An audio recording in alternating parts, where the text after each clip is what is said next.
Hello friends, welcome back to my channel. હું છું માનસી.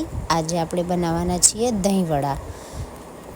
આ રેસીપીમાં આપણે કોઈપણ પ્રકારના ખાવાના સોડા, ઈનો કોઈપણ પ્રકારની વસ્તુ ઉમેર્યા વગર સોફ્ટ અને ફૂલેલા સ્પોન્જી દહીંવડા કેવી રીતે તૈયાર થાય છે તેની ટ્રીક અને ટિપ્સ હું આખા વિડીયો દરમિયાન જણાવીશ. તો ચાલો શરૂ કરીએ. હવે આપણે દહીંવડામાં વપરાતી ગ્રીન ચટણીની રેસીપી જોઈ લઈશું.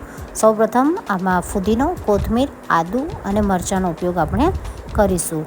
બધા શાકભાજીને વ્યવસ્થિત રીતે ધોઈ અને આ રીતે નિતારી લેવા. આ રીતે આપણે મિક્સર જારમાં લઈ લઈશું. તેના અંદર સંચળ પાવડર, મીઠું તથા ચાટ મસાલાનો આપણે ઉપયોગ કરીશું. હવે આપણે બધી જ વસ્તુઓને મિક્સર જારમાં એડ કરી અને થોડું પાણી જરૂર મુજબનું ઉમેરી અને સારી એવી ચટણી પીસી લઈશું. તો તૈયાર છે આપણી ગ્રીન ચટણી. હવે આપણે અહીં દહીંવડા બનાવવા માટે દાળ પલાળીશું. તો અહીં મેં 2 વાટકી અડદની દાળ અને અડધી વાટકી મગની દાળ લીધેલી છે. વાટકીનું મેઝરમેન્ટ સેમ જ રાખવું, જેથી કરીને દહીંવડા ખૂબ જ સારા બને. પછી સારી રીતે ધોઈ લેવી અને આ દાળને 4 થી 5 કલાક માટે પલાળી દેવી. હવે આપણી દાળ પલળી અને તૈયાર થઈ ગઈ છે. મેં પાણી કાઢી લીધેલું છે. હવે આ દાળને આપણે મિક્સર જારમાં વાટી લઈશું કે પીસી લઈશું. તેના અંદર આપણે મીઠું એડ કરીશું.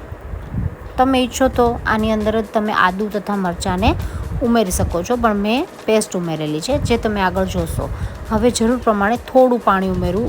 આ પેસ્ટ ઘાટી હોય છે, તો ધ્યાન રાખવું કે પેસ્ટ ઢીલી ન થઈ જાય. કંઈક આ રીતે. હવે આદુ મરચાં એડ કરીશું.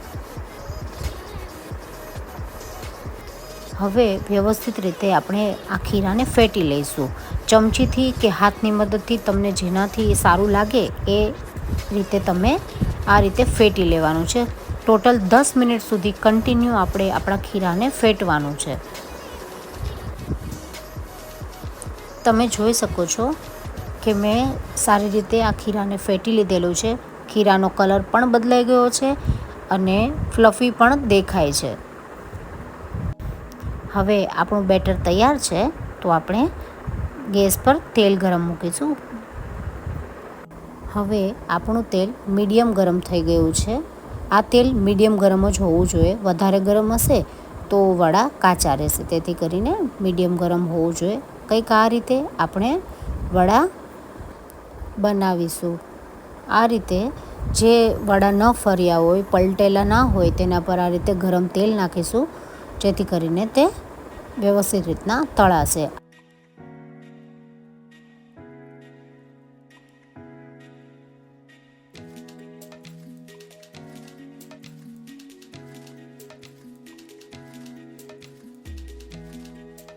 હવે ફ્રેન્ડ્સ, તમે જોઈ શકો છો વિડીયોમાં કે આપણા વડા તળાઈને તૈયાર થઈ ગયા છે. આપણે તેને કાઢી લઈશું. આ રીતે આપણે કિચન પેપર પર વડાને કાઢી લઈશું, જેથી કરીને જે કંઈ પણ વધારાનું તેલ હોય તે નીકળી જાય. હવે આપણે ગરમ પાણી લઈશું, એટલે કે એકદમ ગરમ નહીં, પણ વોર્મ વોટર. વોર્મ વોટરની અંદર આપણે આ બધા વડાને 10 મિનિટ સુધી પલાળી રાખીશું. તમે ઈચ્છો તો આ પાણીની અંદર હિંગ તથા મીઠું પણ તમે ઉમેરી શકો છો.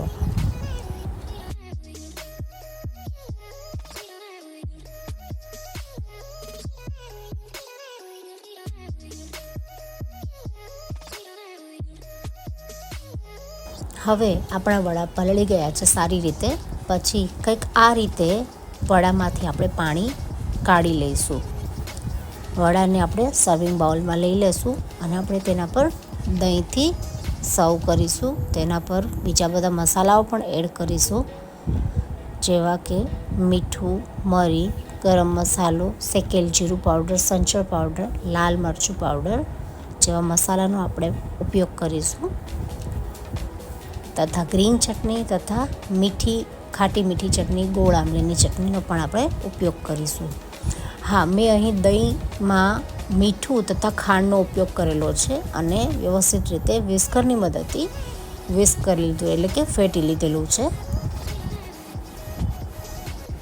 આપણે આમાં દહીં ગળ્યા દહીંનો જ ઉપયોગ કરવાનો છે, તેથી કરીને 500 ગ્રામ જેટલું દહીં લીધેલું છે અને 5 થી 6 ચમચી જેટલી ખાંડ લીધેલી છે તથા અડધીથી પણ ઓછી ચમચી જેટલું મીઠું નાખેલું છે. તો દહીંનું મેઝરમેન્ટ આ રીતે કંઈક મેં લીધેલું છે. આ રીતે બધા મસાલાઓ નાખી દીધા આપણે તથા મીઠી ખાટી ચટણી તથા ગ્રીન ચટણી તથા કોથમીરથી આપણે આપણા દહીંવડા સર્વ કરીશું. તો તૈયાર છે આપણા સોફ્ટ જ્યુસી દહીંવડા.